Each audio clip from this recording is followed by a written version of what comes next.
देखिए 2024 के लोकसभा चुनाव का आगाज हो चुका है। तारीख की भी घोषणा हो चुकी है और आज हम बात करेंगे मुकेश सहनी की।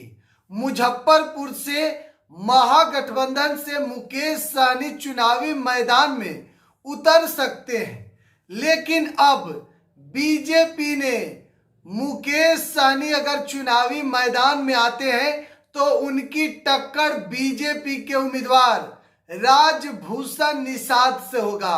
देखिए एनडीए में सीटों का बंटवारा फाइनल है और आज बीजेपी ने अपने 17 कैंडिडेट का लिस्ट जारी कर दिया है और मुजफ्फरपुर से राजभूषण निषाद को टिकट दिया है।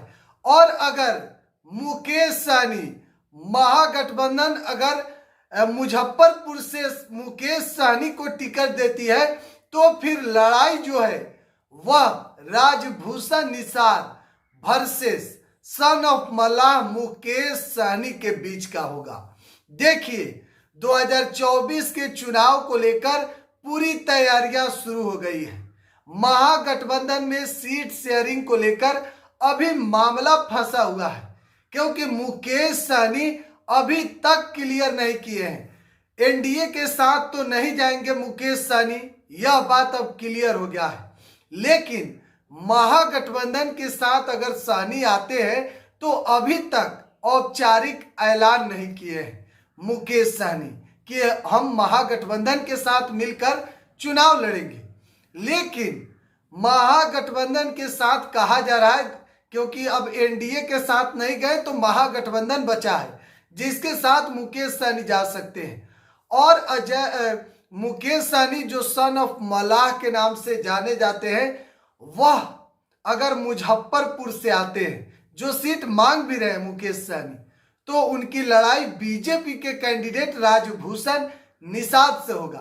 देखिए मुकेश सहनी निषाद के सबसे बड़ा नेता है। आपको बताएं सन ऑफ मल्लाह के नाम से जाने जाते हैं, वीआईपी पार्टी के सुप्रीमो है और बिहार सरकार के पूर्व में मंत्री रह चुके हैं।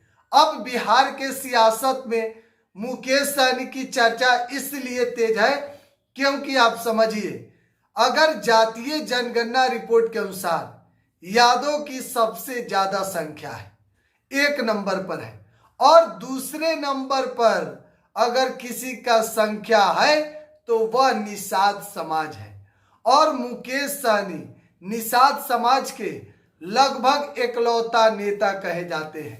तो कहीं न कहीं मुकेश सहनी के लिए जो लड़ाई है वह अब सीधे राजभूषण निषाद से होगा।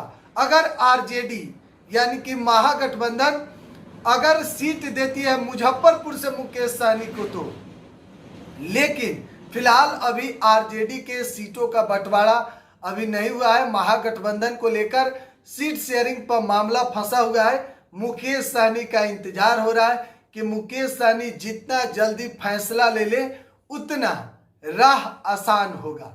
लेकिन देखिए अब ज्यादा वक्त नहीं है, कुल 7 चरण में चुनाव होंगे।